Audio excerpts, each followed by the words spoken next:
Raul Blanco was patrolling his territory when he found a waitress zip-tied and freezing to death in a snowbank, dumped like garbage to send him a warning. Instead of ignoring the body to protect his empire, the ruthless crime lord wrapped her in his cashmere coat and carried her directly into his secret safe house, breaking his own golden rule of invisibility. He didn't save her out of kindness, but to prove to his enemies that in his city, he is the only one who decides when a life ends. If this story pulled you in, make sure to hit that subscribe button so you never miss what's coming next. I've got another unforgettable story dropping tomorrow. And while you're here, jump into the comments and tell me where you're watching from. I love seeing our community from all around the world. All right, let's get back into it. The city presented two faces to those who lived within its borders. The first was the face of daylight-bright storefronts along bustling avenues, the hum of delivery trucks and taxi horns, the illusion of order maintained by painted lines and traffic signals. It was the city of office workers clutching coffee cups, of tourists photographing street art, of couples laughing outside restaurants with names they couldn't pronounce. It was a city that promised safety if you followed the rules, prosperity if you worked hard, and invisibility if you kept your head down. Then there was the second face, the one that Raul Blanco knew intimately. It was in the silence that settled after midnight, when the honest people went home, and the streets belonged to those who lived by different laws. It was in the alleys where neon signs flickered and died, where cash changed hands without receipts, where debts were paid in fear and loyalty. It was in the frozen winter nights when snow muffled screams and erased footprints, when the cold became an accomplice to violence. This was the city that didn't appear on postcards, the city of territories and hierarchies, of messages delivered through broken bones and bodies left as warnings. It was this second face that owned Raul's attention tonight. Raul Blanco was a man built for control. At 36, he stood just over 6 feet, with a lean, powerful frame that moved with deliberate precision, never rushed, never hesitant. His black hair was slicked back sharply, revealing a face of angular features and cold calculation, with dark eyes that assessed every situation for threat and opportunity. Ink crawled up his neck from beneath his collar, intricate tattoos that told stories to those who knew how to read them. He wore a long black coat dusted white with falling snow, open enough to reveal the patterned silk shirt beneath. No tie, the top buttons undone in defiance of the freezing temperature. His hands bore rings that caught the dim streetlight symbols of power, not vanity. He was a man who rarely needed to raise his voice, because people understood what silence meant when it came from him. Tonight, he shouldn't have been out here personally. He had soldiers for this man whose job was to handle disruptions, collect debts, and ensure the machinery of his empire ran smoothly. But something in his gut had told him the night wasn't clean. A missed delivery from one of his restaurant fronts, radio silence from a crew that always checked in, small things that whispered of larger problems. Raul had learned long ago. Small problems ignored became fatal mistakes. So he walked alone through the snow-covered street, breath sharp in the freezing air, footsteps muffled by fresh powder accumulating on the pavement. The city was quieter when it snowed. Sound died quickly. Evidence disappeared faster. Winter made every secret easier to bury. He was 3 blocks from the warehouse district, moving fast with purpose, when he saw her. At first, it was just a dark shape against the white, something that didn't belong in the empty street. As he closed the distance, details emerged that made his jaw tighten and his stride slow to something more deliberate. A young woman sprawled on the frozen pavement. She wore a black diner uniform, the kind with the name tag and company logo paired with a leather jacket that offered no protection against the bitter cold. Her wrists were bound behind her back with thick rope, the kind used in his warehouses. Blood had dried in a dark streak from her temple down to her jaw. Her knees were scraped raw, visible through torn black tights. A gray knit cap had fallen half off her head, revealing blonde hair matted with melting snow. She wasn't moving. Then her chest rose shallow, labored, alive. Raul stopped 10 feet away, his mind already processing what this meant. In his world, bodies left in the street were communication, warnings sent between organizations, punishments made public, boundaries enforced through violence. But the execution mattered. Clean kills commanded respect. Sloppy deaths invited chaos and questions. This was sloppy. The ropes were tied hastily, cutting into her wrists at awkward angles that spoke of panic, not professionalism. The placement was careless, dumped in the middle of a residential side street, rather than positioned deliberately where rivals would find her. No signature, no calling card, no message that made sense, which meant one of two things. Either this was a mistake, someone's personal vendetta that had nothing to do with business, or someone had acted in his territory without his permission. Both were unforgivable. Raoul approached slowly, snow crunching beneath his expensive leather shoes. As his shadow fell across her, the woman's eyes snapped open wide, glassy with shock and hypothermia, but conscious enough to register pure terror. She didn't scream. Couldn't, probably. Her lips were blue, her breathing too shallow for sound. But her eyes tracked him with animal awareness, the kind of fear that understood predators instinctively. Good. Fear kept people honest. Raoul crouched beside her, studying her face. Mid-20s, maybe. Pale skin now gray from cold exposure.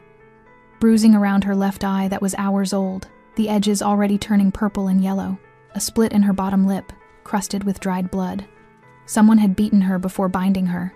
Someone had taken their time. Who did this? His voice was low, controlled, carrying no warmth. She opened her mouth. Her jaw trembled violently. Only a whisper of frozen breath emerged, no words, just the rattle of someone losing the fight against cold. Raoul stood, calculating. Dead witnesses were clean, but this one might have answers. And more importantly, whoever left her here had made a critical error. They'd assumed she would freeze quietly, that her death would look accidental, that no one would ask questions about a waitress who wandered into the wrong neighborhood. They hadn't counted on him finding her first. He pulled his phone from his coat pocket. 2 calls. First to his driver, discreet pickup, back entrance, 5 minutes. Second to his medic, prepare the safe house, treat for hypothermia and trauma, no hospitals, no records, complete silence. When he ended the call, he looked down at the woman shivering violently in the snow. Her diner uniform soaked through, her skin the color of marble, her survival measured in minutes. Raoul removed his coat and draped it over her trembling form. Not kindness, strategy. In his line of work, mercy was expensive, curiosity was dangerous, but disrespect? That was unforgivable. And someone had just disrespected him in the worst possible way, by assuming they could leave a body in his territory and face no consequences. He knelt again, close enough that she could hear him through her shock. "You're going to live," he said quietly. "And then you're going to tell me everything." Her eyes widened further, not with relief, but with a different kind of terror. The kind that understood rescue might be more dangerous than death. Raoul stood as headlights appeared at the end of the street. Good. The night had just become very interesting. The safe house wasn't warm. Raoul didn't believe in comfort for complications, but it was warmer than the street. The room was concrete and shadow, lit by a single overhead bulb that cast harsh angles across sparse furniture. A metal frame bed, a wooden chair, a radiator that clanked and hissed in the corner, pushing tepid heat into the cold air. The windows were barred, not to keep people out, but to keep them in. Raoul stood against the far wall, arms crossed, watching his medic work. Dr. Kovic was in his 60s, a man who'd lost his license years ago for asking the wrong questions, and had found more profitable employment asking none at all. His hands moved with practiced efficiency, checking vitals, cutting away the rope binding the woman's wrists, assessing injuries with clinical detachment. "Hypothermia, stage 2, Kovic muttered, wrapping heated blankets around her shaking frame. "Another 20 minutes, and we'd be looking at organ failure. Bruising consistent with blunt force trauma to the face and ribs. Rope burns, deep. Whoever did this wasn't trained too much emotion in the binding." Raoul's eyes narrowed. Emotion. Professional restraints are efficient. These, Kovic gestured to the discarded rope now coiled on the floor. These were angry. Personal. That confirmed what Raoul already suspected. This wasn't a hit. It was rage wearing the costume of business. The woman stirred, a low moan escaping her blue-tinged lips. Her eyes fluttered open, unfocused at first, then sharpening with sudden panic as she registered the unfamiliar room, the stranger hovering over her, the man watching from the shadows. She tried to sit up. Kovic pressed her back down gently but firmly. "Easy. You're still in shock." Her breathing accelerated, chest heaving beneath the blankets. Her gaze darted around the room, searching for exits, finding none. When her eyes landed on Raoul, they widened with recognition, not relief, but the kind of terror reserved for legends made flesh. She knew exactly who he was. "You're..." Her voice cracked, barely a whisper. "Alive," Raoul said flatly. "Because I decided you should be." The weight of that statement settled over her like a second set of chains. She understood immediately. Her survival was conditional, temporary, and entirely at his discretion. Kovic finished his assessment, packing his supplies with methodical care. She'll live. Keep her warm, hydrated. Watch for signs of shock returning. I'll check back in 12 hours. He left without another word, the door clicking shut behind him with a finality that made the woman flinch. Now it was just the two of them. Raoul didn't move from the wall. He'd learned long ago that stillness was its own form of pressure. It forced people to fill silence with truth. The woman pulled the blankets tighter around herself, though she was still shivering. Not from cold now, from fear. "What's your name?" Raoul's voice was conversational, almost gentle. The kind of tone that made lies feel heavier. She swallowed hard. "Betty Parker. Betty Parker." He repeated it slowly, tasting the syllables for deception. "Who did this to you?" Her jaw trembled. She looked away, staring at the barred window where snow continued to fall outside, silent and relentless. "I don't know." Wrong answer. Her eyes snapped back to him, wide with desperation. "I don't. I never saw their faces. It was dark. They grabbed me from behind when I was leaving work. I couldn't." "Then tell me why." The question hung in the air between them, heavy with implication. Raoul pushed off the wall and moved closer, not threatening, just present a reminder that nowhere in this room was safe from his attention. Betty's breathing quickened. Her fingers clutched the blanket so tightly her knuckles went white. "I worked at Rosie's diner. Night shift, midnight to 7. Her voice was barely audible. "It's nothing special. Just coffee and eggs and regulars who don't tip. And what do these regulars talk about?" Her silence was answer enough. Raoul crouched beside the bed, eye level now, close enough to see the conflict playing across her exhausted face. "In my world, Betty Parker, there are 3 kinds of people. Those who speak, those who listen, and those who disappear. Which one are you?" Tears welled in her eyes, not from pain, but from the terrible understanding that honesty might kill her just as surely as the cold almost had. "I listen," she whispered. "I'm supposed to be invisible. Refill coffee, wipe tables, not hear anything. But they talk anyway. Like I'm furniture. Who talks? Drivers, collectors, men in suits who come in at 3 a.m. and don't eat, just drink coffee and discuss." She stopped herself, fear choking off the words. "Roots," Raoul finished for her. "Numbers, names." She nodded miserably. Raoul stood, processing this. In his organization, loose lips were a terminal condition, but waitresses, janitors, delivery workers, they were background noise, invisible infrastructure. No one gave them operational details deliberately, which meant Betty Parker had simply been present. Wrong place, wrong time, wrong ears. "Did you tell anyone what you heard?" "No." The word came out desperate, fervent. "I swear. I'm not stupid. I know what happens to people who talk. I kept my head down. I kept quiet. I didn't even..." "Then why are you still breathing?" The question stopped her cold. Raoul watched understanding dawn across her face, the terrible logic of survival. "Because someone noticed anyway," she said quietly. "Not just noticed. Someone decided you were a threat. Someone bypassed proper channels, skipped authorization, and handled you personally." Raoul pulled the discarded rope from the floor, holding it up. "Recognize this?" Betty stared at the thick brown fiber, confusion flickering across her features. "Should I?" "It's from my warehouses. Tagged, tracked, accounted for." He dropped it back on the ground. "Whoever took you used my own supplies to tie you up and leave you to freeze in my territory." The implication crashed over her like cold water. This wasn't just about what she'd heard. This was about someone in Raoul's organization acting without permission. Betty's voice was barely a whisper. "What does that mean?" Raoul's expression hardened into something colder than the winter night outside. "It means someone just declared war. And you're the only witness." Betty didn't sleep that first night. How could she? Every time she closed her eyes, she felt the rope cutting into her wrists, the burn of frozen pavement against her cheek, the certainty that she was going to die alone in the snow while the city ignored her last breaths.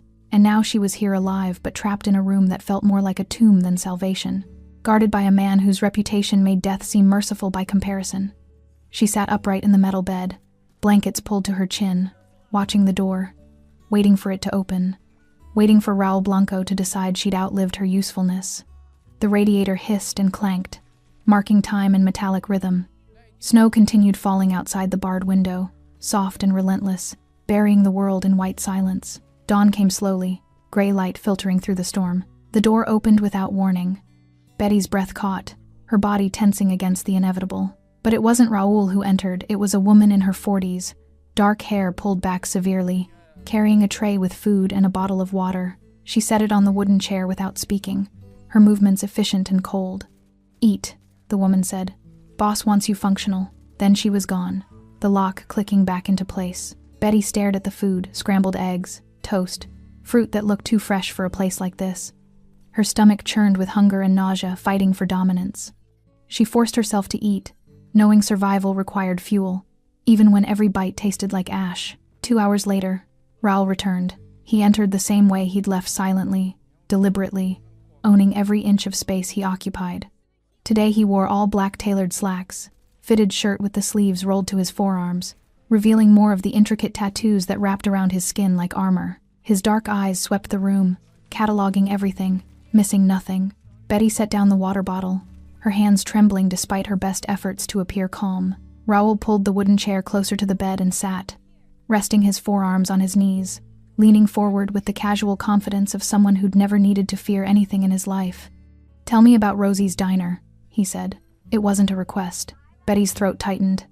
"It's just a diner. 24 hours. Corner of 8th and Morrison. I've worked there for 2 years. Night shift. Yes. Alone? Usually. Sometimes there's a cook in back, Tommy. Older guy. Doesn't talk much. But mostly it's just me after midnight. The owner doesn't like paying for extra staff when it's slow." Raoul's expression remained neutral, but Betty sensed the calculation happening behind those cold eyes. "Who are your regulars?" She'd known this question was coming, had spent the sleepless hours trying to decide how much truth would keep her alive and how much would get her killed. "Truckers, mostly. Guys coming off late shifts, sometimes cops, but not often they have their own places." She paused, choosing her next words carefully. "And men who dress too well for a place like Rosie's. How often?" 2, 3 times a week. Always between 2 and 4 in the morning. "The same men?" Betty shook her head. "Different faces, but the same. Energy. They don't come to eat. They come to talk where no one's listening, except you were listening." "I wasn't trying to." The words came out defensive, desperate. "I was doing my job, refilling coffee, clearing plates. But they talked anyway, like I wasn't even there, like waitresses are invisible." Raoul's jaw tightened almost imperceptibly. What did they talk about? This was the moment. The precipice. Betty knew that whatever she said next would determine whether she walked out of this room or disappeared into the kind of silence that swallowed people whole. She took a shaky breath. Routes, delivery schedules, numbers that didn't make sense, too big for restaurant supplies, too specific for casual conversation. And names. What names? Betty's voice dropped to a whisper, as if speaking too loudly might summon ghosts. Moretti, Kozlov, someone they called the Albanian, and... She hesitated, fear clutching her throat. "And?" Raoul's voice was dangerously soft. "Yours. They mentioned you. Said things had to stay off Blanco's radar, that you'd cut the whole operation if you found out." The temperature in the room seemed to drop 10 degrees. Raoul sat back slowly, his expression shifting from neutral to something far more dangerous, not anger, but cold calculation. The look of a man who'd just confirmed a suspicion and was already planning the consequences. "How long?" he asked. 3 months, maybe 4. I wasn't keeping track. I didn't think. You didn't think it mattered. Raoul finished her sentence with brutal accuracy. You thought you could hear things, file them away, stay invisible, and nothing would touch you. Betty's eyes burned with unshed tears. I didn't know what any of it meant. I don't understand your world. I just pour coffee and try to pay rent, but someone thought you understood too much. The statement landed like a physical blow. Betty pulled her knees to her chest, making herself smaller, as if she could disappear into the blankets and unmake the last 72 hours of her life. "I never told anyone," she said again, voice breaking. "Not my roommate, not my friends. I don't even have friends who'd care. I kept quiet because I'm not stupid. I know what happens to people who talk in this city." Raoul studied her with unreadable intensity. "Then why are you still alive?" Betty met his gaze, exhaustion and terror warring in her expression. "You tell me. You're the one who pulled me out of the snow." For a long moment, silence stretched between them, not comfortable, but loaded with implications neither wanted to speak aloud. Finally, Raoul stood. Someone in my organization heard the same conversations you did. Someone realized you were a liability and decided to handle it quietly. Freeze to death on a side street. Case closed. Another tragic accident in a city full of them. But you found me. But I found you. He moved toward the door, then paused, looking back. Which means whoever tried to kill you now knows you're under my protection. That makes you valuable and dangerous. Betty's voice was barely audible. What happens to me now? Raul's hand rested on the door handle. That depends on whether the men who left you to die decide to finish the job. The lock clicked shut behind him. Betty pulled the blankets tighter and finally let herself cry. Raul's office was a study in controlled power. Located on the third floor of a legitimate import business, the space balanced respectability with intimidation. Dark wood furniture, leather chairs, walls lined with books that were actually read. A single window overlooking the warehouse district below his kingdom, rendered in brick and steel and shadow. But tonight, the usual order felt corrupted. Raul stood at the window, hands clasped behind his back, staring at the falling snow that continued to blanket the city. Behind him, 3 men waited in tense silence. These were his inner circle, the ones who knew where the bodies were buried because they'd helped dig the graves. Tell me about the rope, Raul said without turning around. Leon, his logistics manager, shifted uncomfortably. Mid-40s, built like a boxer gone soft, with nervous energy that never quite settled. It's standard inventory. We use it for securing shipments, construction, general warehouse operations. That particular type, he consulted the tablet in his hands, comes from our supplier in batches of 50 coils. And how many are unaccounted for? Silence stretched too long. Raul turned slowly, his dark eyes landing on Leon with the weight of a guillotine blade. I asked you a question. Leon's throat bobbed as he swallowed. 3 coils. Missing from the Northeast warehouse inventory logged 2 weeks ago. 3 coils. Raul let the number hang in the air. And you're just telling me this now? It didn't seem significant. We assumed damaged, misplaced, written off. You assumed. Raul's voice dropped to something colder than the winter night outside. In my organization, assumption is how people die. The other 2 men, both younger, both understanding that silence was survival, remained perfectly still. Raul moved to his desk, pulling up security footage on his laptop. Northeast warehouse. Show me access logs for the past month. Leon's fingers trembled slightly as he navigated the system.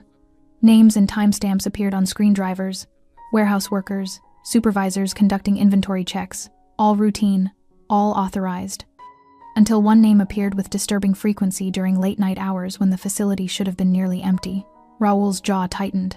Explain to me why Antonio Ruiz was in that warehouse 17 times between midnight and 4 a.m. in the last 3 weeks. Leon went pale. Antonio's a senior lieutenant. He has clearance for what? Late-night rope shopping? Raul's voice cut like a blade. Antonio handles collections and enforcement. He has no operational reason to be in inventory warehouses at 3 in the morning. One of the younger men, Julian, sharp-eyed and ambitious, spoke carefully. Antonio's been acting different lately, more secretive, taking calls he won't explain, disappearing for hours without checking in. Raul's attention shifted to Julian like a predator sensing weakness in the herd. And you're just mentioning this now? Julian met his gaze steadily, understanding that hesitation would be interpreted as complicity. I only started noticing last week. I thought about bringing it to you, but I wanted to be sure before making accusations. Caution is wise. Silence is fatal. Raul closed the laptop with deliberate calm. Where is Antonio now? Running collections in the South District, Leon answered quickly, eager to provide useful information. He's due back by 9. Raul checked his watch. 7:15. Less than 2 hours. He moved to a locked cabinet behind his desk, removing a burner phone and a small leather journal, the kind that contained information too sensitive for digital storage. He flipped through handwritten entries, cross-referencing dates and locations. Antonio Ruiz, 32 years old, with the organization for 7 years. Worked his way up from street muscle to lieutenant through loyalty, competence, and controlled violence. Married, 2 kids, mortgage on a house he couldn't officially afford. A man who understood the system. A man who should have known better than to break it. Raul's finger stopped on an entry from 6 weeks ago. Antonio, unusual expenses. New car, jewelry. Explained as inheritance. Verify. He'd made a note to follow up and then forgotten. Small oversight. Fatal mistake. Pull Antonio's financials, Raul ordered. Everything. Bank accounts, credit cards, cash deposits, property transfers. I want to know if he's pissing away inheritance money or if someone's paying him." Leon nodded, already pulling out his phone to make calls. Raoul returned to the window, mind working through possibilities like a chess player calculating moves and counter-moves. If Antonio was running a side operation, he wasn't doing it alone. That kind of setup required infrastructure, storage, distribution, protection, buyers. It required a network, which meant the rot went deeper than one ambitious lieutenant. "The diner," Raoul said suddenly. "Rosie's, corner of 8th and Morrison. Pull our records. Do we use it?" Julian checked his own phone, scrolling through encrypted files. "It's listed as a collection point for restaurant fronts. Low-level cash drop, occasional meeting spot. Nothing significant. Who handles that route?" Julian's expression shifted to something grimmer. Antonio's crew. There it was. The connection. Antonio controlled the route that included Rosie's diner. Antonio had access to warehouse inventory. Antonio had been spending money he shouldn't have. And Antonio's schedule put him in exactly the right place at exactly the right time to overhear late-night conversations about operations that were supposed to be invisible, operations that Betty Parker had also overheard. Raoul's hands curled into fists behind his back. The insult was layered not just the unauthorized operation, but the sloppiness of it, leaving a witness alive long enough to hear, deciding to eliminate her without proper cleanup, using Raoul's own supplies to do it. Antonio hadn't just betrayed the organization, he disrespected it. "When Antonio arrives tonight," Raoul said quietly, "bring him to the basement. Tell him I need to discuss collection quotas. Keep it casual. No alarm." Leon and Julian exchanged glances, both understanding exactly what basement meant. "And the woman?" Leon asked carefully. "Betty Parker. What do we do with her?" Raoul turned from the window, his expression carved from ice. "She stays alive, under guard, no contact with anyone. If Antonio was willing to kill her once, he'll try again the moment he knows she survived. And if Antonio talks, if he tries to, Antonio won't talk." Raoul's voice carried absolute certainty. "Because by the time I'm done with him, he'll understand that death is a mercy he hasn't earned." The three men nodded, filing out silently to execute their orders. Alone in his office, Raoul stared at the falling snow and thought about trust, how hard it was to build, how easy it was to break, and how expensive it was to repair. Somewhere in his empire, someone had decided they could operate without his permission. That mistake would cost them everything. Betty woke to the sound of voices outside her door, not loud, barely above whispers, but urgent in a way that made her pulse quicken.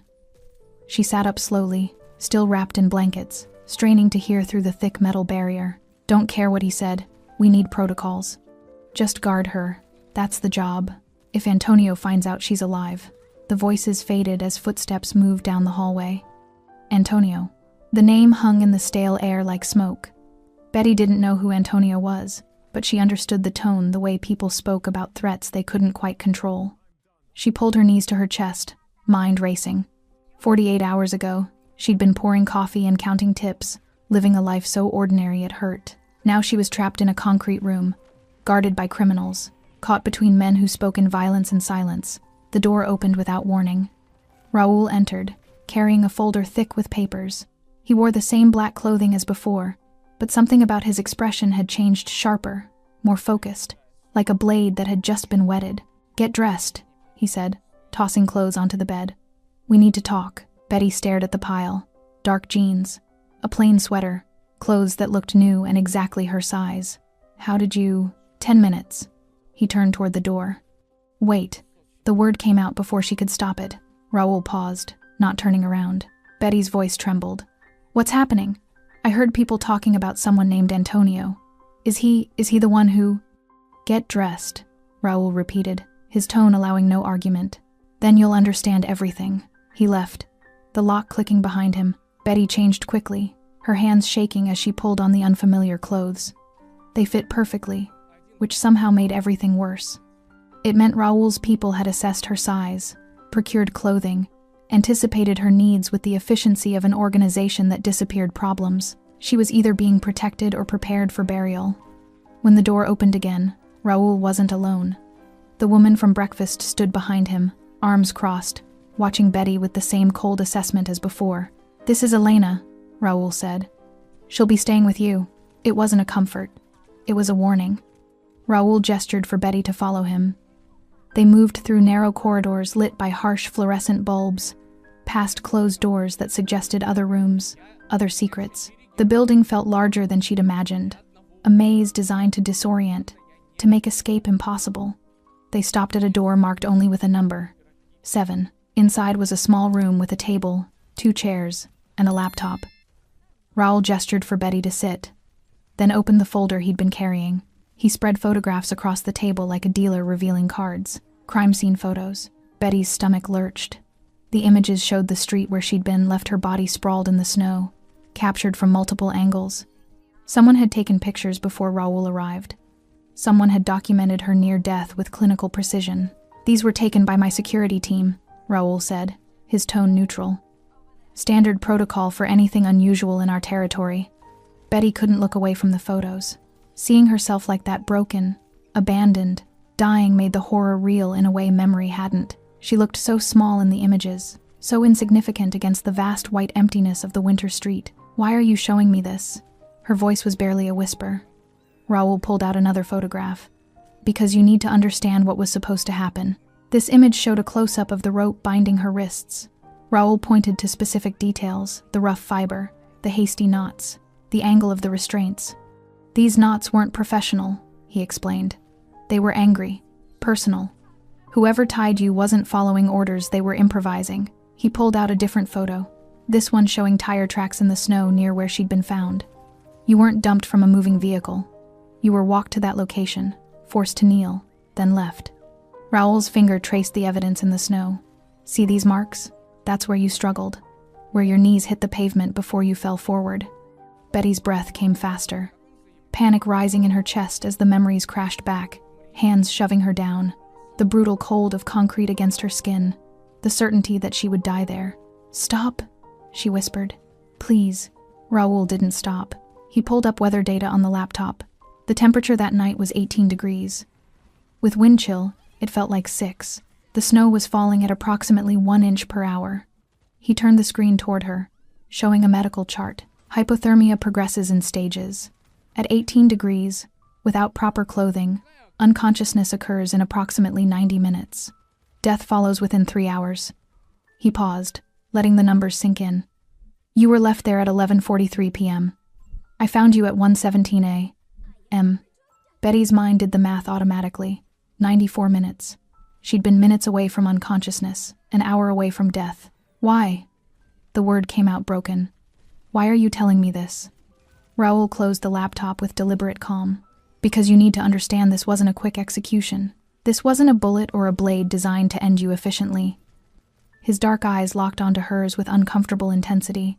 This was meant to look like an accident. A waitress who left work, got disoriented in the snow, wandered into the wrong neighborhood, and froze. The implications crashed over Betty like ice water. No body, no crime, no investigation. Exactly. You would have disappeared quietly. Another statistic in a city that stops caring after the first snowfall. Betty's hands trembled on the table. "But someone would have noticed I was missing.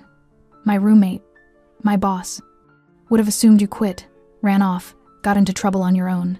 Raoul's voice carried brutal honesty. "You're 24 years old, working a dead-end job, living paycheck to paycheck. In this city, people like you vanish every day. Nobody looks too hard." The truth of it hurt worse than the cold had. "Antonio Ruiz," Raoul continued, "chose that method deliberately. Slow, quiet, clean. No evidence of foul play, just unfortunate circumstances. Antonio Ruiz," Betty repeated the name, tasting it like poison. He's the one who decided you were a problem." Raoul gathered the photographs back into the folder. "And he's the one who's about to learn that killing without permission carries consequences." Betty looked up at him, fear and confusion warring in her expression. "What are you going to do?" Raoul stood, straightening his shirt with casual precision. "What I should have done weeks ago, cut out the rot before it spreads. And me? What happens to me?" For the first time, something almost like sympathy flickered across Raoul's face. Almost. "You stay alive, Betty Parker. Because the moment Antonio learns you survived, he'll come to finish what he started." Antonio Ruiz arrived at 9:15, exactly as scheduled. Raoul watched from the security monitors as Antonio's black SUV pulled into the warehouse loading bay, tires crunching over salted pavement. The lieutenant stepped out average height, stocky build, wearing an expensive leather jacket that was too nice for collection work. His movements were relaxed, confident, the posture of a man who believed he was untouchable. That confidence would be gone within the hour. Leon met Antonio at the door, their exchange caught on silent video. A handshake, casual conversation, Leon gesturing toward the elevator with the ease of routine. Nothing to suggest tonight was different from any other check-in. Raul switched cameras, tracking their progress through the building. Elevator descending, hallway empty, the basement door opening. Antonio stepped into the concrete room and stopped. The space was bare except for a single chair bolted to the floor, a table with tools arranged with surgical precision, and overhead lights that cast harsh shadows across every surface. This room had one purpose, and everyone in the organization knew what it was. Antonio's confidence fractured. He turned back toward the door and found it already closed, Leon standing guard outside. Raul entered from a side door, hands in his pockets, expression neutral. "Antonio," he said conversationally, "thank you for coming." Antonio's throat worked. "Boss, Leon said you wanted to discuss quotas." I lied. Raul moved to the table, running his fingers across the arranged tools. Pliers, knives, a hammer, rope. "Well," Leon lied. "On my instruction." The color drained from Antonio's face. "I don't understand." "Don't insult me." Raul's voice remained calm, which somehow made it more terrifying. "We both know exactly why you're here." Antonio's hands curled into fists, his body tensing with the instinct to run or fight. But there was nowhere to run, and fighting Raul Blanco was suicide. 3 coils of rope, Raul continued. Missing from the Northeast warehouse. 17 unauthorized visits between midnight and 4 a.m. over 3 weeks. Unexplained income totaling $47,000 in the past 2 months. He picked up a photograph from the table Betty sprawled in the snow. "And 1 waitress left to freeze in my territory without my permission." Antonio's eyes went wide, genuine shock registering across his features. Not shock at being caught, shock that Betty was evidence instead of a buried secret. "She's dead," Antonio said too quickly. "I checked the reports. No body recovered. Assumed wrong." Raul set the photograph down carefully. "I found her. 94 minutes after you left her. Still breathing." The implications crashed over Antonio like a collapsing building. His breathing accelerated, sweat beading on his forehead despite the basement cold. "Boss, I can explain." "Then explain." Raul leaned against the table, arms crossed, giving Antonio the floor.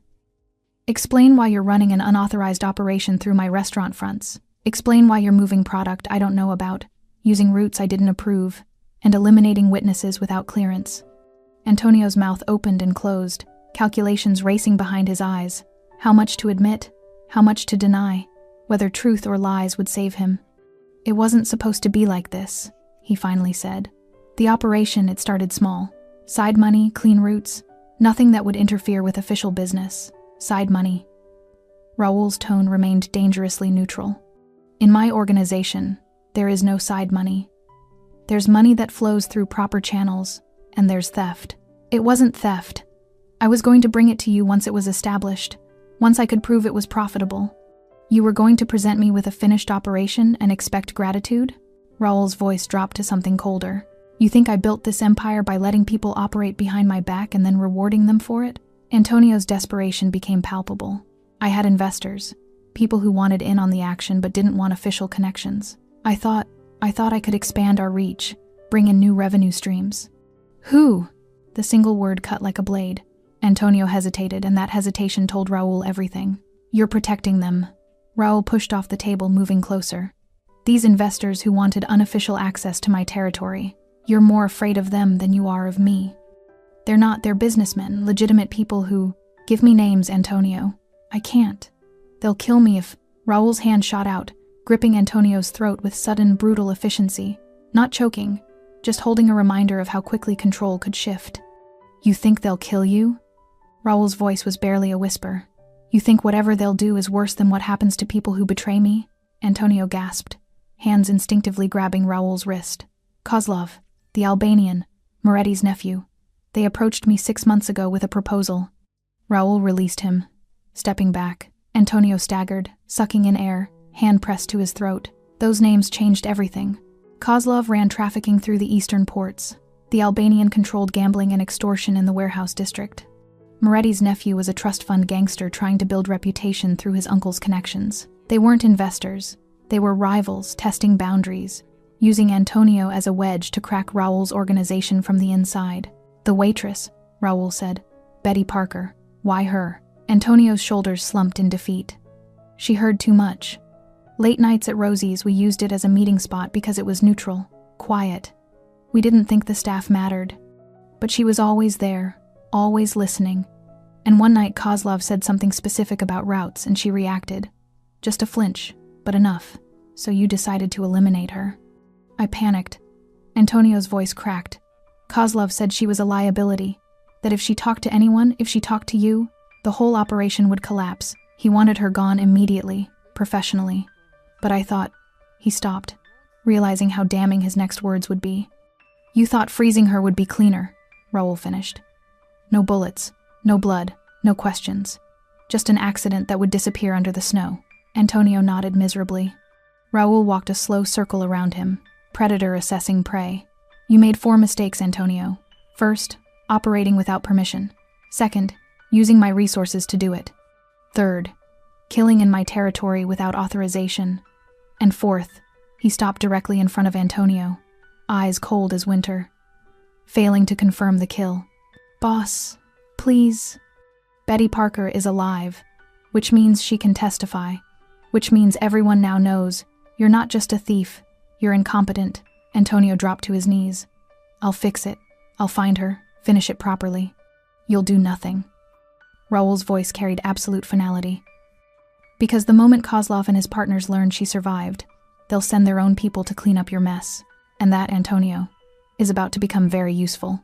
Antonio looked up, confusion and terror mixing in his expression. Raúl smiled sharp, cold, promising violence. You're going to help me set a trap. Betty heard the screaming start at midnight. It came from somewhere below her room, muffled by concrete and distance, but unmistakable. Not words, just raw sound. Pain vocalized, terror made audible.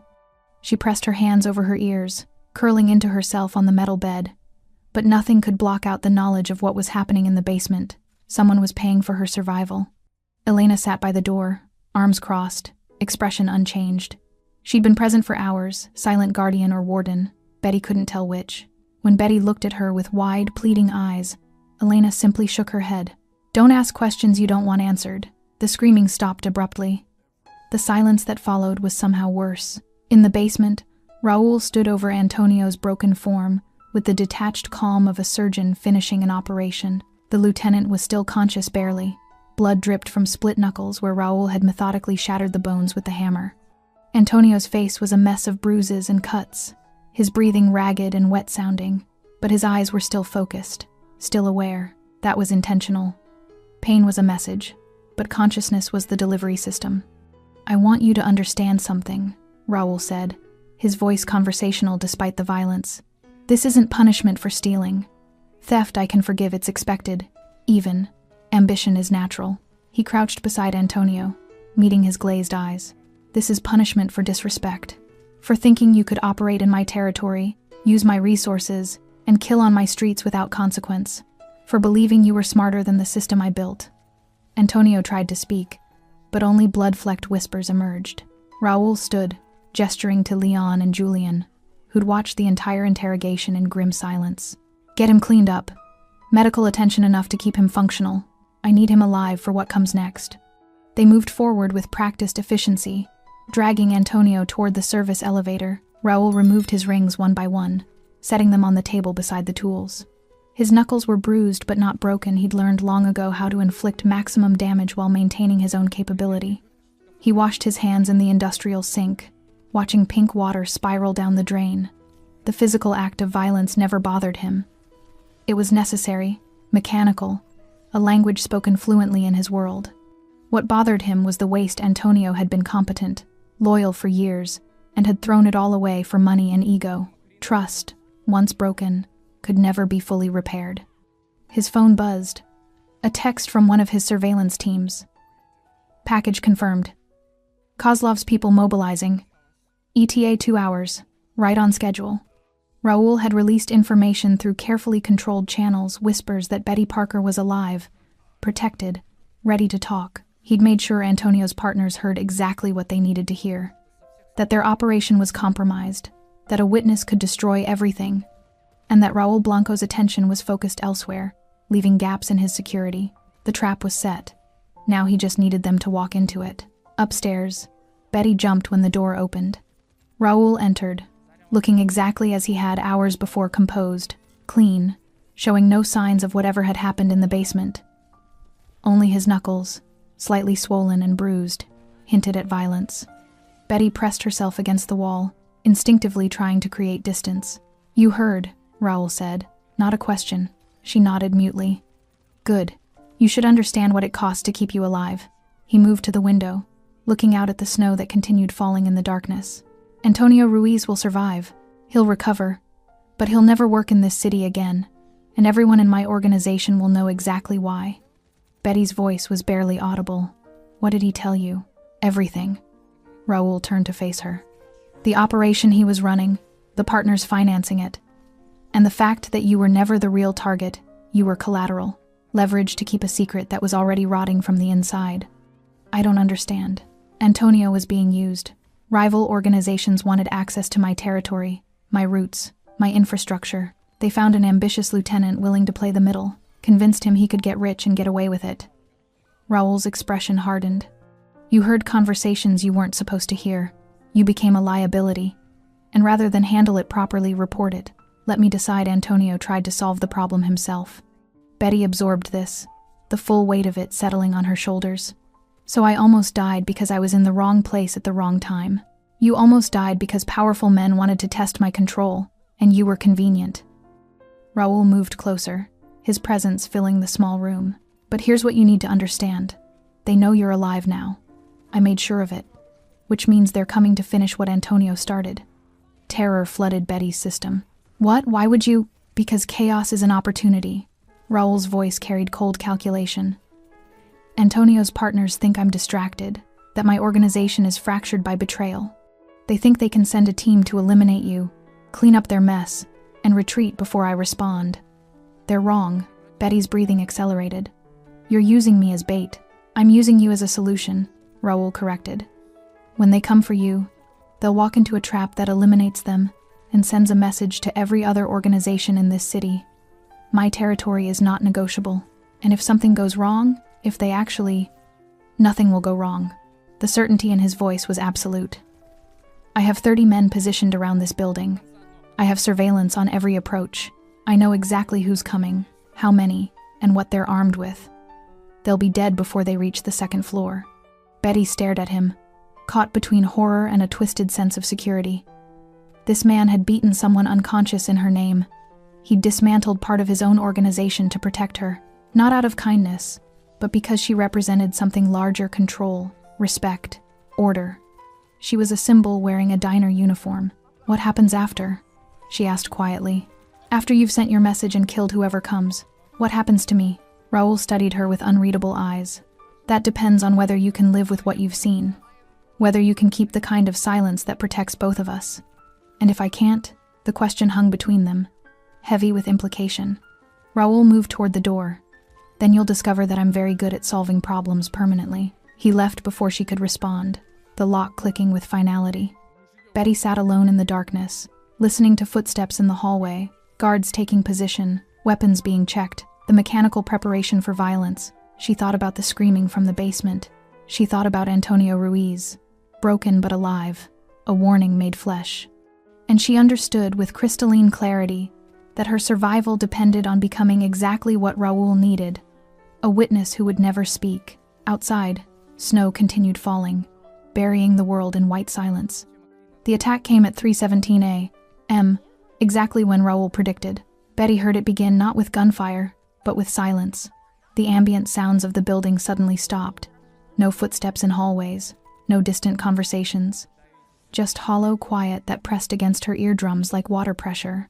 Elena stood abruptly, hand moving to the weapon holstered at her hip. She pressed a finger to her lips, then moved to the door with practiced efficiency, listening. Betty's heart hammered against her ribs. She wanted to ask what was happening, but fear locked the words in her throat. Then the first gunshot cracked through the silence. The sound was sharp, immediate, followed by a cascade of others, pop, pop, pop, pop, overlapping in violent rhythm. Shouting erupted, male voices barking commands and warnings. Glass shattered somewhere below. Heavy footsteps pounded through corridors. Elena drew her weapon, positioning herself between Betty and the door. "Stay down. Don't move. Don't make a sound." Betty slid off the bed, pressing herself into the corner farthest from the door, making herself as small as possible. Her whole body trembled, adrenaline flooding her system with the primal urge to run despite having nowhere to go. More gunfire. Closer now. The staccato rhythm of automatic weapons mixed with single shots, deliberate and controlled. Men were dying in the hallways. She could hear it in the screams cut short. The heavy thuds of bodies hitting concrete. The lights went out. Darkness swallowed the room completely, broken only by the faint glow of emergency lighting seeping under the door. Betty's breathing sounded impossibly loud in her own ears. Elena moved toward the window, keeping low, weapon raised. She was barely visible, just a shadow among shadows, positioned to see without being seen. "How many?" Betty whispered, unable to stay silent. "Quiet." Elena's voice was steel. The gunfire intensified, then began to fade, not stopping, but moving. The fight was traveling through the building like a storm, controlled chaos, orchestrated by someone who understood exactly how violence flowed. Raoul. 3 floors down, Raoul moved through the warehouse with lethal precision. He'd positioned his men in overlapping kill zones, using the building's architecture as a weapon. Narrow corridors that funneled attackers, blind corners where ambush was inevitable, stairwells that became death traps. Kozlov's team had come prepared, 8 men, professionally armed, moving with military discipline. But they'd walked into a space designed specifically to neutralize superior firepower through strategic positioning. Raoul caught movement in his peripheral vision, a figure clearing a corner too aggressively. He fired twice, center mass, the suppressed weapon producing wet coughs instead of cracks. The man dropped without ceremony. Leon's voice crackled in Raoul's earpiece. "East stairwell secured. 3 down." Julian followed seconds later. "South corridor clear. 2 neutralized." Raoul advanced toward the service elevator where 2 attackers had taken cover, laying suppressive fire toward his men's positions. They were well trained, communicating through hand signals, conserving ammunition, but they'd made a critical error.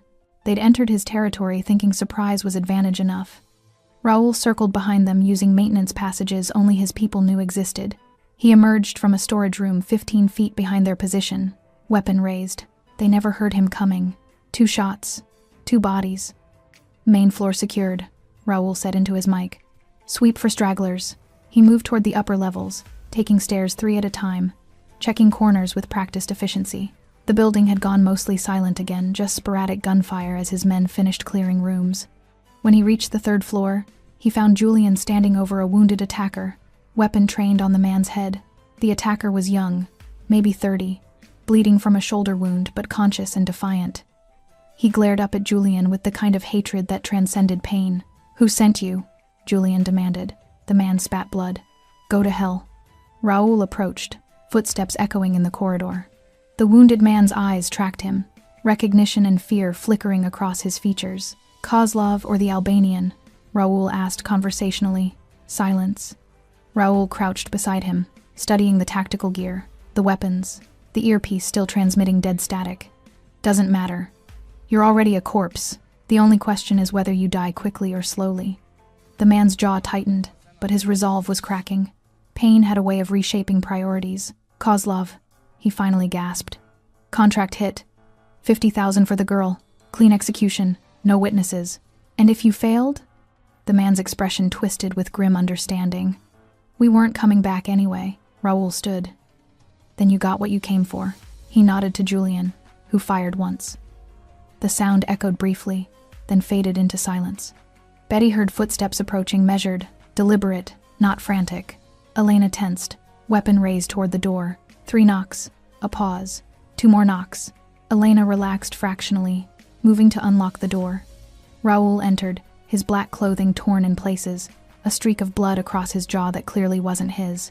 He looked like violence made human-controlled, efficient, utterly without remorse. His eyes found Betty immediately. "You're unharmed." It wasn't a question, but she nodded anyway. "It's over," Raoul said. 8 confirmed dead. No survivors. No loose ends. Betty's voice shook. Who were they? Kozlov's people, professionals sent to finish what Antonio started. Raoul moved to the window, looking out at the snow-covered streets where emergency lights would never arrive. They won't send more. How do you know? Because I'm about to make sure Kozlov understands the cost of operating in my territory without permission. Raoul's expression was carved from ice. Before morning, he'll receive very specific packages. So will the Albanian. So will Moretti's nephew. They'll understand that testing my boundaries comes with consequences they can't afford. Betty absorbed this, understanding exactly what packages meant. Parts of the men who'd come to kill her, delivered as warnings to the men who'd sent them. She should have been horrified, should have recoiled from the brutality, the casual discussion of dismemberment and terror. Instead, she felt something darker relief mixed with gratitude twisted into guilt. These men had come to kill her. Raoul had stopped them. The methods didn't matter when the alternative was her body freezing in snow. What happens now? She asked quietly. Raoul turned from the window, studying her with unreadable intensity. Now we finish this. Finish what? Making sure no one ever questions my control again. His voice carried absolute certainty. And deciding what to do with the woman who survived long enough to see it all. The weight of those words settled over Betty like a shroud. She'd witnessed murder, torture, organized violence on a scale that made her complicit simply by breathing the same air. She could never testify, could never speak, could never go back to the life she'd known. That person, Betty Parker, waitress at Rosie's diner, invisible and ordinary, had frozen to death in the snow. Whoever she was now existed only at Raoul Blanco's discretion. Outside, dawn began breaking through the storm clouds, pale light touching snow-covered streets where bodies would never be found and questions would never be asked. The safe house felt different after the violence. Betty sat in the small room where she'd been held for 5 days, but the bars on the windows no longer seemed like imprisonment, they felt like protection. The concrete walls weren't a tomb, they were a barrier between her and a world that had tried to erase her. She stared at her hands, turning them over slowly. They looked the same as they had a week ago. Same small calluses from carrying hot plates. Same chipped nail polish she hadn't bothered to fix, but they felt foreign now. Like they belonged to someone else. The door opened. Raoul entered alone. No guards, no weapons visible. He wore different clothes, charcoal slacks, a black button-down with the sleeves rolled to his forearms, revealing the intricate tattoos that wrapped around his skin like stories written in ink. His dark hair was slightly disheveled, his expression tired in a way she hadn't seen before. He looked almost human. Almost. He pulled the wooden chair close to the bed and sat, leaning forward with his forearms on his knees, hands clasped loosely. For a long moment, he just studied her, not with the cold assessment of earlier days, but with something closer to curiosity. "You haven't asked to leave," he finally said. Betty's throat tightened. "Would it matter if I did?" "Yes." The answer surprised her. "You're not a prisoner anymore, Betty Parker. You haven't been since the moment I pulled you out of the snow. Then what am I?" Raoul considered the question carefully. "A complication. An investment. A loose end that refuses to be tied off cleanly." He paused. "A survivor." The last word hung between them, weighted with meaning neither wanted to examine too closely. "I need to understand something," Betty said quietly. "Why did you save me?" The real reason, not the explanation about territory or disrespect or control, the actual reason. Raoul's jaw tightened almost imperceptibly. "Does it matter?" "It matters to me."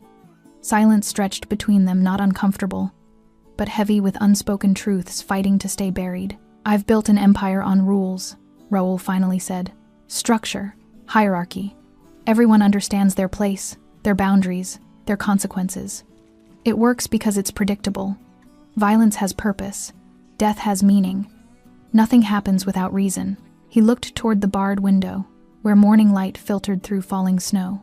"When I found you in that street, bound and bleeding and left to freeze, it represented everything I've spent 15 years preventing: chaos, unnecessary cruelty, waste." His voice dropped lower. "In my world, people die for betrayal, for disrespect, for breaking rules everyone agreed to follow. They don't die because they happen to overhear a conversation while pouring coffee." Betty felt tears burning behind her eyes but refused to let them fall. "So you saved me to prove a point." "I saved you because allowing you to die would have meant accepting that my organization had degraded into something uncontrolled, something arbitrary." Raoul's dark eyes met hers with brutal honesty. "Your death would have been proof that I'd failed to maintain order. The truth of it landed like a physical blow. Not kindness, not compassion, not mercy. Control. So I'm alive because my death would have been inconvenient for you, Betty said, voice hollow. You're alive because unnecessary deaths weaken power, Raoul corrected. Fear must be precise, Betty. Random violence makes people desperate. Desperate people become unpredictable. Unpredictable people destroy everything. He leaned back in the chair, studying her reaction. You wanted honesty. There it is. I didn't save you because you're special or innocent or deserving. I saved you because chaos is unacceptable, and your death would have represented chaos I couldn't control. Betty absorbed this, the cold logic of it somehow more terrifying than violence. At least violence was emotional. This was something far more dangerous, a man who'd calculated the value of human life and found it wanting unless it served a larger purpose. Does that disappoint you? Raoul asked. Betty considered lying, then decided truth was the only currency with value in this room. No. It terrifies me. Good. It should. Raoul stood, moving to the window. Fear keeps people honest.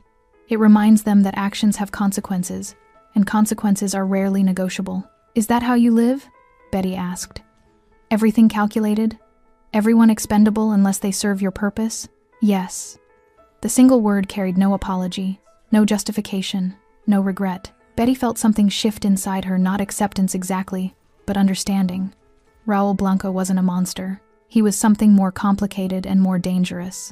A man who'd embraced brutality as methodology, who'd stripped morality down to its functional components and discarded everything that didn't serve efficiency. What happens now? She asked for the 100th time. But this time the question carried different weight. Raoul turned from the window. Now I give you a choice. Betty's pulse quickened. What kind of choice? The kind that determines whether you walk out of this building or stay in my world forever. He moved closer, his presence commanding without being overtly threatening. Kozlov, the Albanian, Moretti's nephew. They all received very clear messages last night. They understand that operating in my territory without permission carries costs they can't afford. Antonio Ruiz is alive but destroyed, a warning to everyone in my organization about the price of unauthorized ambition. He paused, letting the implications settle. The threat to you is over. No one will come looking. No one will ask questions. The story is finished. Betty's hands trembled in her lap. Then why do I feel like you're about to tell me it's just beginning? Because you're smarter than you pretend to be. Raoul's expression softened fractionally. You've seen too much, Betty. You know names, faces, methods. You understand how my organization operates, who my enemies are, where the fractures exist. That knowledge makes you dangerous. I would never... I know. Raoul cut her off gently. I believe you.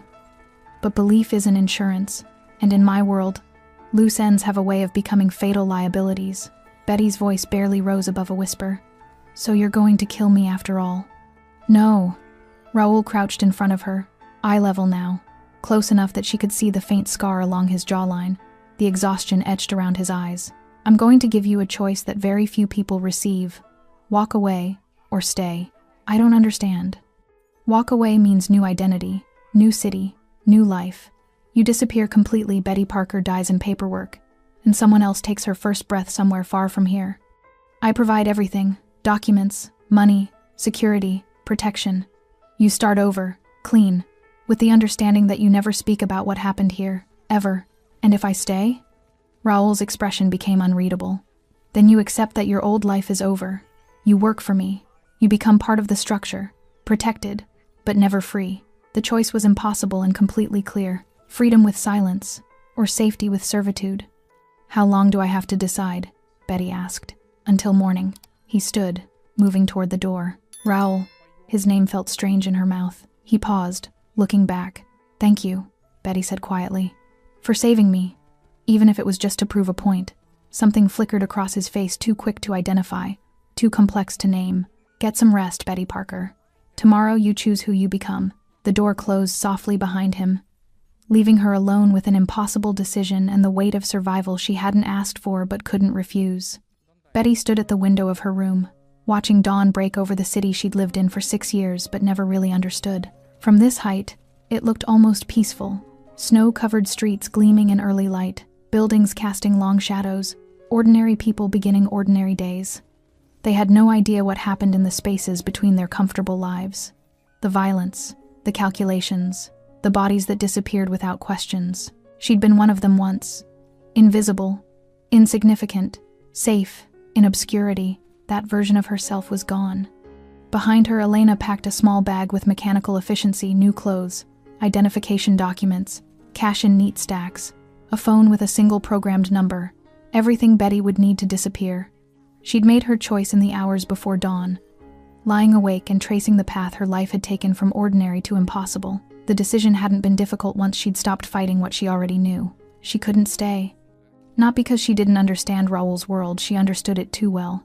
The structure, the hierarchy, the brutal efficiency of violence as communication. She could learn to navigate it, maybe even thrive in it. But she'd never stop being afraid. Never stop calculating whether today was the day she became expendable. Never stop hearing the screams from the basement or seeing Antonio's broken hands or feeling rope cutting into her wrists. Freedom wearing chains was still captivity. The door opened. Raoul entered, dressed for business in a dark suit that transformed him from predator to executive. Only his eyes remained the same, watchful, calculating, missing nothing. "You decided," he said, reading her expression immediately. "I'm leaving." Betty's voice was steadier than she expected. "New city, new name, new life." Raoul nodded, no surprise registering. "Where? You're asking me to choose?" "The city determines the support structure. West Coast, Midwest, South, each requires different arrangements." His tone was purely practical. Where would you go if geography wasn't a limitation? Betty thought of mountains and ocean, of places she'd seen in pictures but never visited. Somewhere warm, where it doesn't snow. Phoenix, Raoul decided.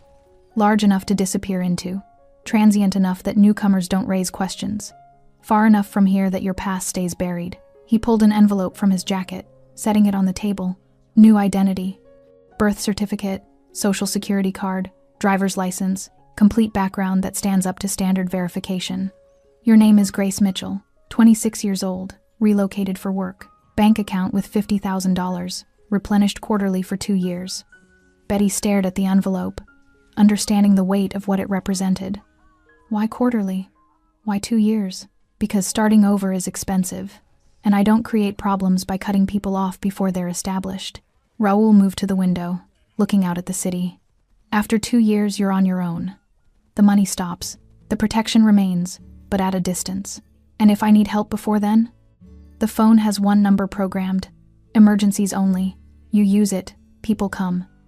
But understand, calling that number means accepting that you're still connected to me, still part of this world. Use it wisely.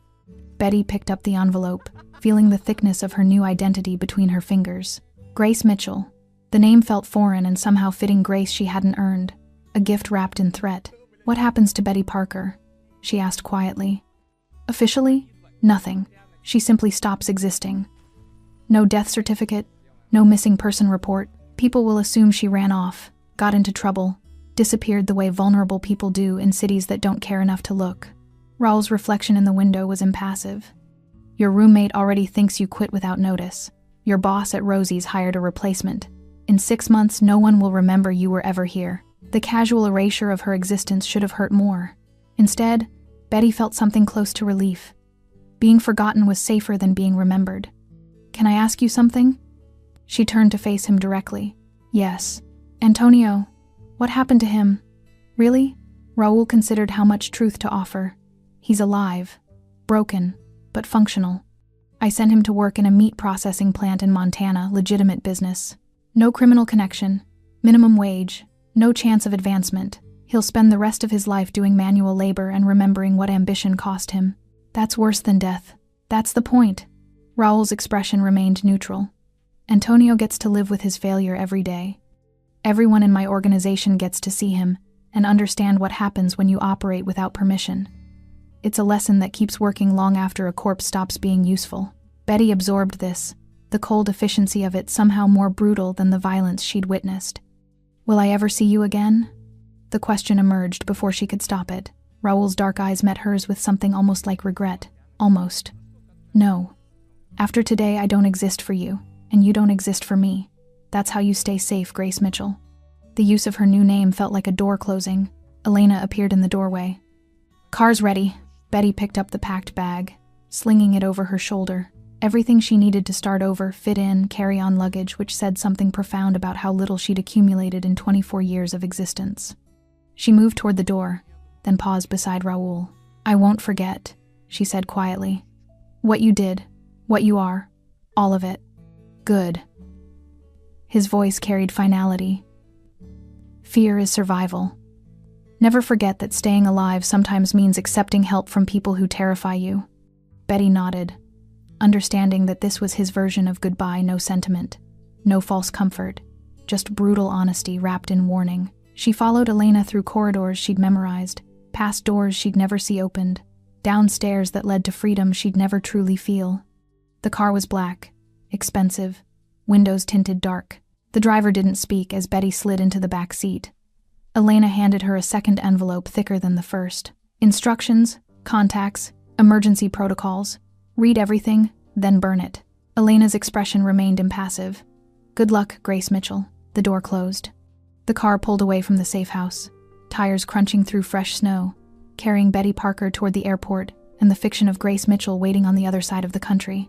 She looked back once through the rear window. Raoul stood at a third-floor window, a dark silhouette against bright interior light, watching her leave, making sure she actually went. Then the car turned a corner, and he disappeared from view. Raoul remained at the window long after the car vanished into morning traffic. Behind him, Leon entered quietly. "The rival crews have all acknowledged your message." Kozlov sent formal apology. The Albanian requested a meeting to clarify boundaries. Moretti's nephew has gone silent, probably left the city. "Good." Raoul turned from the window, his expression settling back into the mask of control he wore like armor. "Schedule the meeting with the Albanian. Make it clear that boundaries aren't negotiable, they're absolute. And the woman? If anyone asks?" "No one will ask. And if they do, Betty Parker left the city weeks ago." "Destination unknown. Case closed."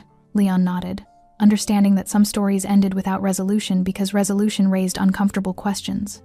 After he left, Raoul sat at his desk, pulling up security footage from the safe house the moment he'd found Betty in the snow, carried her to safety, made the choice that would cost him blood and money and trust. He watched himself crouch beside her broken form, removing his coat, making a decision that defied every principle of self-preservation he'd built his empire upon. And he understood, with cold clarity, that he'd never truly know why.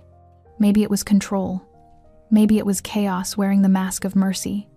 Maybe it was the last fragment of humanity he'd managed to preserve while building an empire on calculated violence. It didn't matter. Betty Parker was gone. Grace Mitchell was someone else's problem.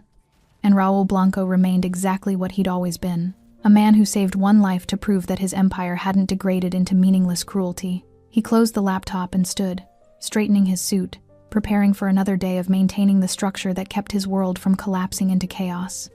Outside, snow continued falling, covering streets and erasing footprints, burying secrets the city would never bother to uncover. The Mafia boss who'd found a bound waitress in the snow had shocked everyone not by becoming good, but by proving that even in darkness, control mattered more than chaos.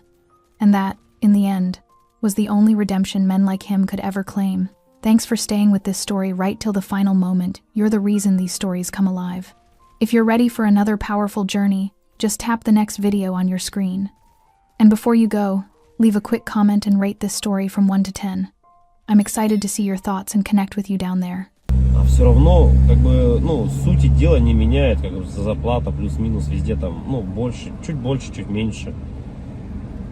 Как бы, и, наверное, это все, вот эта общая ситуация, наверное, у многих привела, во-первых, сфера развлечений, да, всякие там кредиты и так далее, настолько загоняют каждого в задницу человека.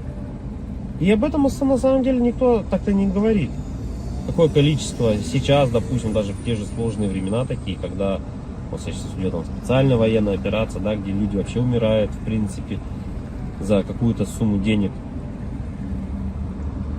То есть какая мотивация, то есть у мужика идти типа на войну, воевать и как бы заработать денег? Потому что он вот в обычной жизни не понимает, типа, как реализовать себя. Он понимает, что он может пойти работать на какую-то работу, где зарплаты его все равно не будет хватать. Как бы тут тоже двойственная сторона. Хорошо, когда она есть, плохо, когда ее нету. Да, вот это маленькая даже зарплаты. Но морально-то ты все равно подавлен. Ты понимаешь, да, я там пойду туда, но как бы смысла мне этого не принесет большого.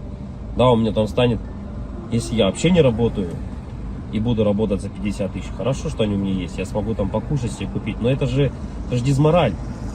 Когда ты заходишь в интернет и видишь, как люди там в Дубае летают, покупают себе огромное количество автомобилей какие-то, ну, много всего такого, что ты за эту зарплату себе никогда в жизни позволить не сможешь. И как человеку оставаться морально типа сильным? Что ему нужно делать? Ну, наверное, во-первых, это, наверное, все от семьи исходит, да? То есть, какая семья у тебя, как она построена. Если ты один живешь, это сложно, да, ты будешь сам себя, но у тебя, опять-таки, возможно, ну, родители, если есть, которые друзья поддержат тебя в какой-то момент, хотя бы просто отвлекут тебя от этих мыслей. А если у тебя, к примеру, там, семья, жена, к примеру, да, есть дети, то тут, наверное, поддержка только от них исходит какая-то. Вот. Чтобы не упиваться в своих мыслях о том, что какая нынче сложная жизнь. И, наверное, других-то вариантов, в принципе-то, и нету. Какие вот еще варианты, в принципе, изменить, поменять свою жизнь настолько, чтобы она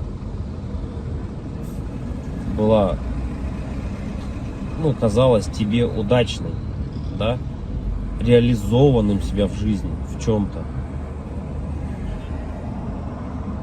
В чем, вот как проявляется на самом деле у нас реализованность? Наверное, у 90% случаев это финансовое благополучие, финансовая независимость.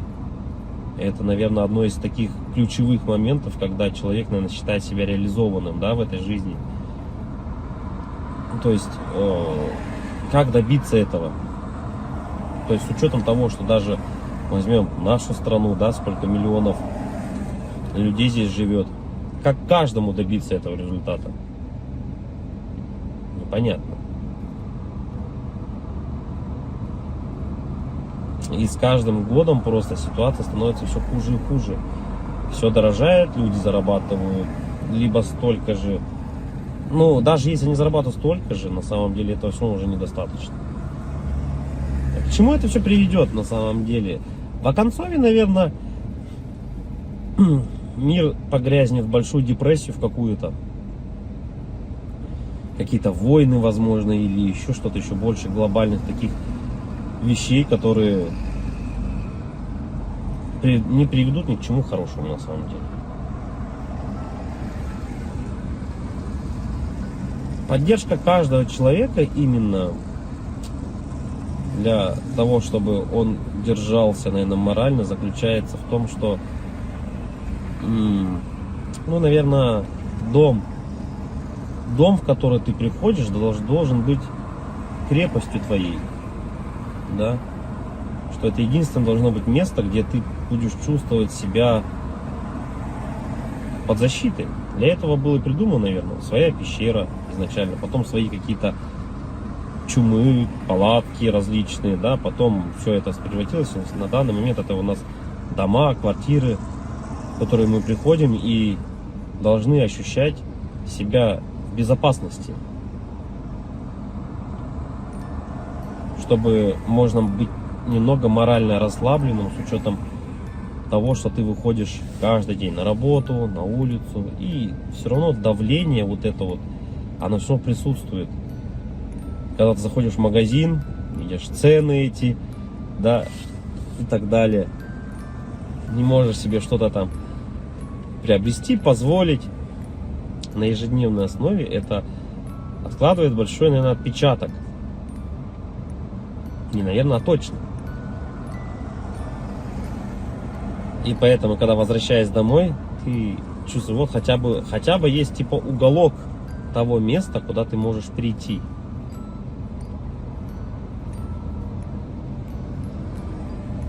Уголок на самом деле человеку много тоже не надо. Можно хотеть большего, но на самом деле человеку одному много не надо. Да? Ему нужно спальное место, спокойное место, где можно подумать. Ну, это когда ты один, к примеру, да? Когда у тебя есть семья, к примеру, ты приходишь домой, опять-таки, тут хотя бы, да, поговорить о каких-то вещах. Просто об отрешенных вещах, наверное. И, возможно, при этих же условиях у тебя и появляется какая-то дополнительная мотивация для реализации себя. А когда у тебя нету ничего, вот это уже становится проблемой. И это у многих на самом деле. Что значит не иметь ничего?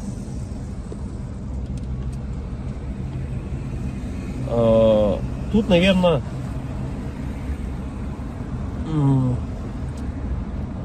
самое главное, дизмораль у человека еще возникает при том, что это уже, наверное, где-то в глубине души даже она возникает при даже хорошей финансовой подушке такой, которая у тебя есть, хороших финансовых деньгах, да, то есть, но нету вот внутреннего ощущения, к примеру, дружбы, семьи, любви и так далее.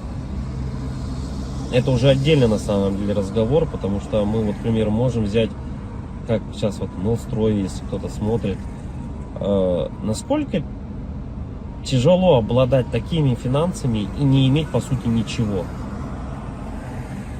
Ни друзей, ничего не иметь. Так главное, это получается для бедных главное деньги, для богатых главное какое-то внутреннее ощущение нужности, не из-за денег. Вот такой вот. И это борьба какая-то такая и вот эти два слоя общества, богатые и бедные, они друг друга не понимают. На самом деле из-за этого, возможно. Потому что богатый человек, он уже не смотрит на деньги, он не считает эти деньги. Ему важно внутреннее вот это вот ощущение того, что он нужен без них даже. Это как Тони Старку сказали: а кто ты без костюма? На вот это я филантроп, тудым-сюдым, он сказал, да? Так и человеку, у которого много денег, ты задашь вопрос: а кто ты без денег? Ну, что ты представляешь себе без денег? Вот и это, наверное, возможно, таких людей богатых, как вот, например, там Новстрой, задав ему этот вопрос: а кто ты без денег? Он на него ответить-то и не сможет. Обратная сторона людей бедных, да, вот если мы посмотрим, человеку